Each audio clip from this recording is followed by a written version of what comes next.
नमस्कार आप सभी हरि भक्तों को।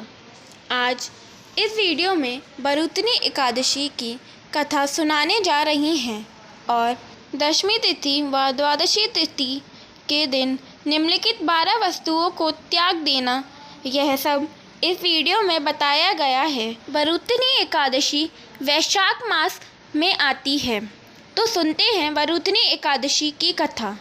सुनिए। धर्मराज युधिष्ठिर ने कहा, हे भगवान, वैशाख मास के कृष्ण पक्ष की एकादशी का क्या नाम है, उसकी विधि क्या है तथा उसके करने से कौन से फल की प्राप्ति होती है, आप विस्तार पूर्वक मुझसे कहिए।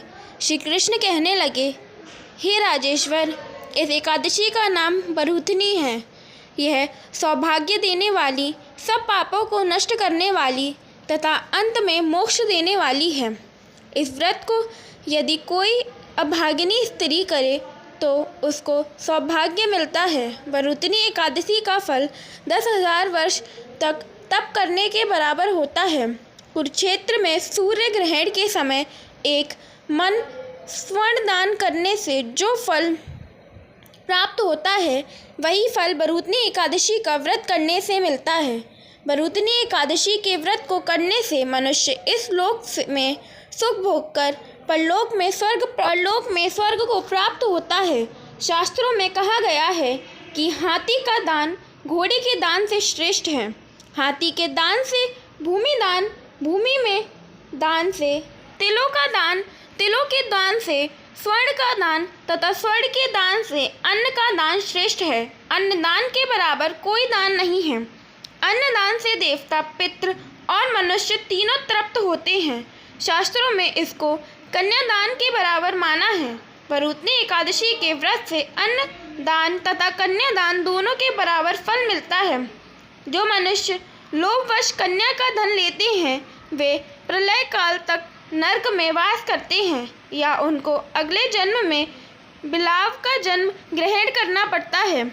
जो मनुष्य प्रेम एवं धन सहित कन्यादान करते हैं, उनके पुण्य को चित्रगुप्त भी लिखने में असमर्थ हैं। जो मनुष्य इस बरूतनी एकादशी का व्रत करते हैं, उनको कन्यादान का फल मिलता है। बरूतनी एकादशी का व्रत करने वाले को दशमी तथा द्वादशी के दिन निम्नलिखित 12 वस्तुओं को त्याग देना चाहिए। पहला, कांसे के बर्तन में भोजन करना। दूसरा, उड़द की दाल। तीसरा, मसूर की दाल। चौथा, चना। पाँचवा, कोंदो। छठा, शाक। सातवां, मधु। आठवां, दूसरे का अन्न। नौवां, 2 बार भोजन करना। 10वां, शराब। 11वां, स्त्री प्रसंग। 12वां, बैल की पीठ पर सवारी करना। व्रत वाले दिन जुआ नहीं खेलना चाहिए तथा शयन भी नहीं करना चाहिए।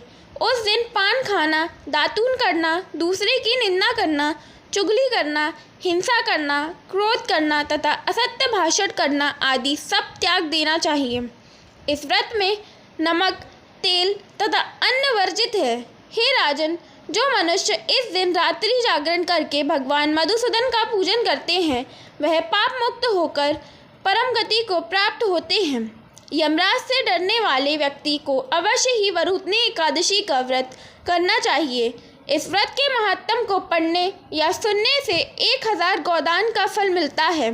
इसका फल गंगा स्नान के फल से भी अधिक है। फलाहार, इस दिन खरबूजे का सागर लेना चाहिए। खरबूजा व अन्य फल, आलू व दूध की वस्तुएं ले सकते हैं। जय श्री हरि, जय श्री कृष्ण। ओम नमो भगवते वासुदेवाय नमः।